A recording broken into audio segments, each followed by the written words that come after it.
Alright, in this video I'm going to show you how to create a cast shadow. So this dog needs a shadow. The shadow is on a green lawn, so the color of my shadow is actually going to be a dark green. So I've made sure that I selected a dark green for my foreground color. Now I'm going to select the layer that I need a shadow for and right click in the thumbnail to select my pixels. Once I have my pixels selected, I'm going to come down to the bottom of the layers panel and create a new layer that the shadow is going to live on, and then drag that shadow layer underneath the dog layer. With that layer selected, I'm going to come up to my Edit drop-down menu and click Fill with my foreground color. Alright, once I do that, then what I'm going to do is transform this shadow so it lays down.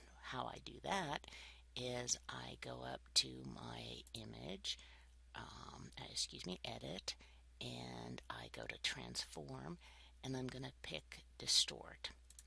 So with the distort transformation tool selected, I'm going to take the middle top of the transformation tool and click and drag this down, and I'm going to pay attention to where the other cast shadows in this document are going, and they're all headed off to the left.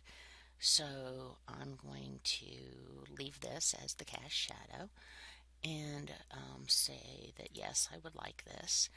And then what I'm going to do is drop my selection with a Control or Command D. And then what I'm going to do is I'm going to take the blending mode for this layer to multiply. And then what I'm going to do is, and the reason I chose multiply is so that the shadow would blend in with the pixels underneath it, but darken them at the same time. And now what I'm going to do is go up to my filter drop down, and I'm going to choose blur and Gaussian blur, and because I don't want such a harsh outline on this, and I'm going to drag the radius up until it feels about right. And that looks pretty good to me for right there for a quick thing. And then maybe I will even lower the opacity a little bit if it seems too dark. I can always select this layer and move it a little bit. So if the shadow is not in exactly the right spot, you can pick it up and move it. Now this shadow does not match exactly what the dog would be casting if it was here, but it's better than having no shadow at all. Or you could spend more time making it more realistic. Another thing that's wrong with this picture is this dog's just a little bit light.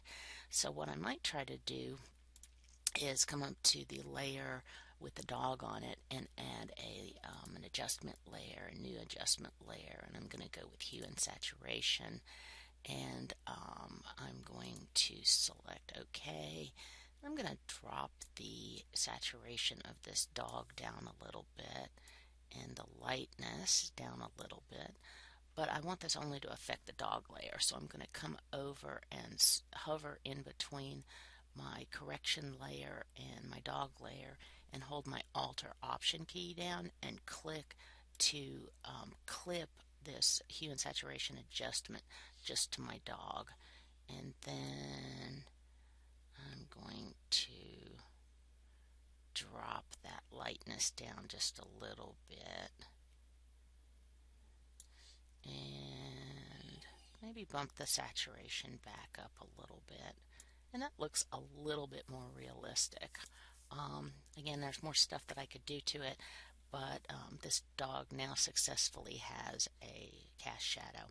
If you want to move the dog and its cast shadow, what you need to do is take the shadow or the dog layer and the shadow layer, and then with both of those selected, you can right click and you can link these layers. So by taking the move tool, you can pick the dog up and move him around, maybe to a better location.